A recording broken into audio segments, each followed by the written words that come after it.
16 साल का लड़का जो कि एक देवर होता है, अपनी भाभी को पहले उसके सारे कपड़े उतारता है, उसके बाद उसको लिटा करके उसके साथ संबंध बनाता है। उसके बाद 6 महीने प्रेग्नेंट भाभी को राड लोहे की मारता है।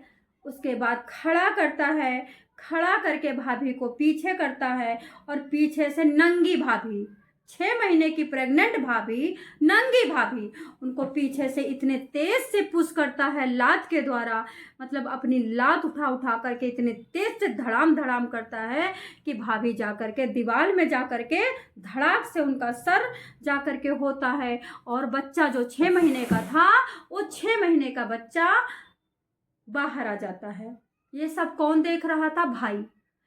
22 साल का शिवम गिरी, जो कि मूल रूप से बिहार का रहने वाला है, कमाने खाने के लिए गुजरात जाते हैं और वहां पे जाकर के बस जाते हैं। छोटी सी 1918 में शिवम गिरी के पापा की कोरोना काल में मृत्यु हो जाती है। शिवम गिरी की मम्मी एक आश्रम में बर्तन मांजने का काम करती थी। उस आश्रम में रहते रहते बच्चों को बड़ा करती हैं, बच्चों को पढ़ाती हैं। और जैसे ही शिवम 21 साल का हो जाता है, एक बिहार की ही लड़की कंचन गिरी से शिवम की शादी कर देती हैं। छोटा वाला भाई था कंचन गिरी का, जो देवर था, उसकी उम्र महज 16 साल थी। बड़ा वाला जो था, जो कंचन का पति था शिवम गिरी, वो 22 साल का था। दोस्तों, ये घटना सारी कुछ शिवम गिरी के सामने होती है। एक्चुअली दोस्तों, गुजरात के एक ऐसे छोटे से इलाके में, आपको यो कहो सोडावाला के ऐसे थाने में, कंचन गिरी, शिवम गिरी और उनकी मम्मी, जो कि पूरी तरह से संत बन चुकी थी, भगवा धारण कर लिया था। भगवा धारण करने के बाद वो घर पे कम आती थी, आश्रम में ज्यादा रहती थी, क्योंकि आश्रम से पैसे मिलते थे, आश्रम से उनको शांति मिलती थी, आश्रम से उनके बच्चों की पढ़ाई चली थी, आश्रम से उनका घर चला था। जब शिवम गिरी के पापा 2020 में मृत्यु को प्राप्त हो गए थे कोरोना काल में, तब शिवम गिरी की मम्मी बहुत परेशान हो गई थी। उनके पास कोई ऑप्शन नहीं था, उनको कुछ दिखाई और सुझाई नहीं देता था। उस काल में, उस आश्रम में, गुजरात के सोडावाला उस आश्रम में शिवम गिरी के पेट पले थे। शिवम गिरी की मम्मी पूरी तरह से भगवा धारण करती हैं, माला पहनती हैं, रुद्राक्ष पहनती हैं, तिलक लगाती हैं, कुर्ता पैजामा पहनती हैं, पूरी तरह से आश्रम की साध्वी बन चुकी थी। कंचन की शादी होती है, कंचन ससुराल आती है, लेकिन सब कुछ अच्छा होता है, लेकिन कंचन के देवर से पटती नहीं है। देवर एक तो दारू पीता था, उसके बाद दारू पीने के बाद भाभी से गंदी गंदी मजाक करता था और भाभी को गंदी गंदी टच करता था। और भाभी जब इसकी कंप्लेन करती थी तो भाभी को मारता था। जब भाई कहता था कि मेरी बीबी को क्यों मार रहा है, तो भाई को भी मारता था। ये सारा कुछ कंचन गिरी झेलता था, झेलती थी। और जो शिवम गिरी था, वो इलेक्ट्रीशियन का काम करता था, जो पापा करते थे। पापा का काम शिवम पकड़ लेता है, मम्मी को थोड़ी सी आराम मिलती है। मम्मी को लगता है कि मेरा छोटा सा बेटा, पापा के मरने के बाद 15 साल का बेटा, 17 साल का बेटा इतना मेहनत करता है, पढ़ाई छोड़ दिया था, इलेक्ट्रिक का काम शुरू कर दिया था, इतना बढ़िया काम करता था कि घर में पैसों की कमी नहीं थी। शिवम गिरी अपने छोटे वाले भाई को कहता था कि मैं कमाऊंगा, तू खाएगा, मैं पढ़ाऊंगा, तू पढ़ेगा। मैं ये चाहता हूँ कि हम लोग जिस तरह से अनपढ़ होकर के गली गली के ठोकर खा रहे हैं, इस तरह से तू ठोकर ना खाए। लेकिन कभी भी शिवम गिरी को नहीं पता था कि जिसको मैं अपना बेटे के समान मानता हूँ, वो आस्तीन का सांप बन करके मेरी बीबी को और मेरे को निगल जाएगा। दोस्तों, इस घटना को सुनने के बाद सब शॉक्ड हैं। मैं सोनी क्राइम न्यूज स्टोरी से आपको बताना चाहूंगी, 16 अक्टूबर को शिवम गिरी अपने घर में इलेक्ट्रिक का कुछ काम कर रहा होता है और कंचन गिरी वहीं पे बैठ करके सब्जी काट रही होती है। तब तक क्या होता है, शिवम गिरी का छोटा वाला भाई दारू पी करके घर में आता है, गंदी गंदी बातें करता है, अभद्र बातें करता है, बेशर्मी वाली बातें करता है, भाभी को गंदी नजर से देखता है। इस पे शिवम क्या कहता है कि तू सुधरेगा नहीं, तू बिल्कुल बेवड़म हो चुका है, पापा के मरने के बाद पापा की आत्मा को क्या शांति मिलती होगी? जब पापा ऊपर से देखते होंगे कि तुम इतना अभद्र व्यवहार कर रहा है, इतना गंदा काम कर रहा है, तो क्या पापा तुम्हें माफ करेंगे? इतने पे भाभी हंस देती है। हंसने के साथ ही ये भाई से खुंदक खा जाता है, भाई को गंदी गंदी गाली देता है। भाई जब जुबान लड़ाता है कि गंदी गाली के बदले में उल्टा सीधा बोलता है, वहीं पे लोहे की राड पड़ी थी जो कि शिवम यूज कर रहा था इलेक्ट्रीशियन के काम में। उस राड को उठा करके शिवम के सर पे दे मारता है। शिवम जमीन पे पड़ता है, नाक और मुंह से, आंख से, कान से, चारों तरफ से उसके उठा करके ब्लड फेंक देता है और शिवम तड़प रहा होता है, मृत्यु को प्राप्त हो रहा होता है, सांसें उसकी निकल रही होती है, वो घुट रहा होता है, उसकी आत्मा और उसकी जान निकल रही होती है। जमीन में ये पड़ा है शिवम गिरी और यहाँ पे कंचन बैठी है। अब ये कंचन को उठाता है, पकड़ता है, घसीटता है, साड़ी निकाल देता है, ब्लाउज निकाल देता है, पेटीकोट निकाल देता है, ब्रा निकाल देता है।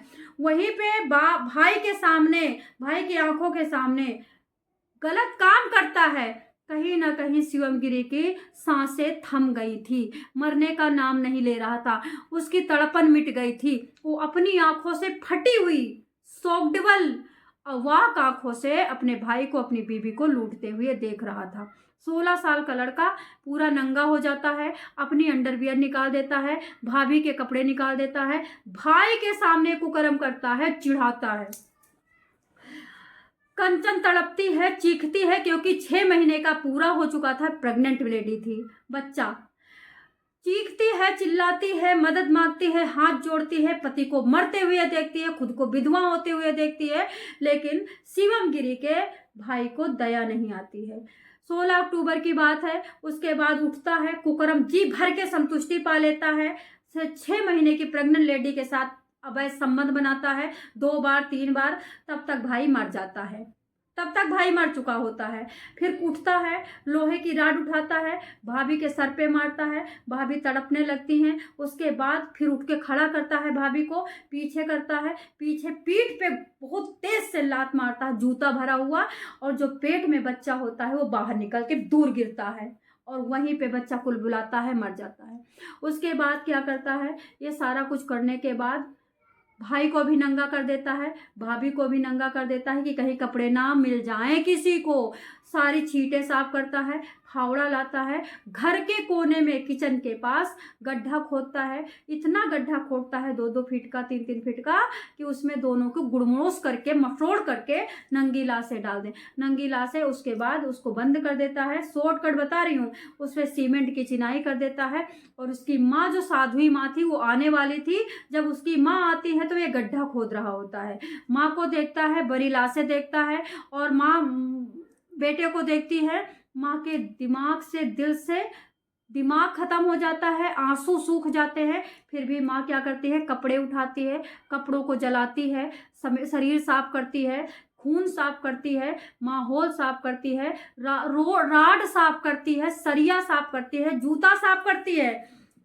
उसके बाद माँ उस पर सीमेंट, उसमें गड्ढे में दोनों को डालती है और उस पर सीमेंट करवाती है। और दीपावली के दिन 20 तारीख को कंचन गिरी के पापा फ़ोन करते हैं कि फ़ोन नहीं लग रहा है। तो क्या कहती है माँ कि तुम्हारी बेटी और तुम्हारा दामाद बाजार गए हैं, मेला गए हैं, सामान लेने गए हैं।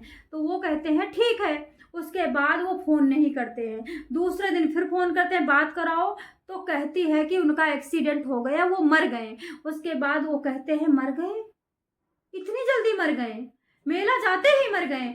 कहती है हाँ मर गए। फिर क्या करते हैं, फोटो भेजो, पापा कहता है फोटो भेजो। तो ये एडिट करके, पहले की रखी हुई फोटो एडिट करते हैं एआई से, और एडिट करके उसको मरा हुआ दिखाते हैं, उस पर कफन लिटा हुआ दिखाते हैं। बिल्कुल वो वीडियो वो एडिट फोटो जा करके दिखाता है गांव में कंचन गिरी का पापा। तो गांव वाले कहते हैं ये तो एआई एडिट है, जैसा कि बिहार में सबको पता है एआई एडिट क्या होती है। उसके बाद क्या होता है आप सुनो, वो दौड़ करके ट्रेन पकड़ते हैं, 22 तारीख को पहुंचते हैं गुजरात सोडावाला पहुंचते हैं। वहां पर जा करके देखते हैं तो वहां पे नया सीमेंट का कुछ लेप बना हुआ था। ये पहले ही समझ चुके थे कुछ हो गया मेरे बच्चों के साथ। तुरंत थाने जाते हैं, वहाँ से लाश खुदवाई जाती है, वो सीमेंट का गड्ढा खुदवाया जाता है और वहाँ से नंगी लाशें निकाली जाती हैं। 3 लाशें, तीनों नंगी। एक पैदा हुआ 6 महीने का बालक, छोटा सा बालक। उसके बाद भाई भाभी नंगी, सबके शरीरों पे पूरी तरह से काले पड़ चुके थे, आंखें फट चुकी थी, किसी की नाक टूटी थी, किसी का हाथ टूटा था। और इस तरह से उनको लेकर के पुलिस लेके जाती है पोस्टमार्टम के लिए और इन लोगों को, माँ को सबसे पहले जेल में भेजती है। अभी बेटा नाबालिग है, अभी जेल में नहीं गए, अभी तक बेटा घर पे बैठा है और बेटा फरार हो गया तो पकड़ के आ गए, लेकिन जेल में नहीं गया। पता नहीं कब तक जाएगा।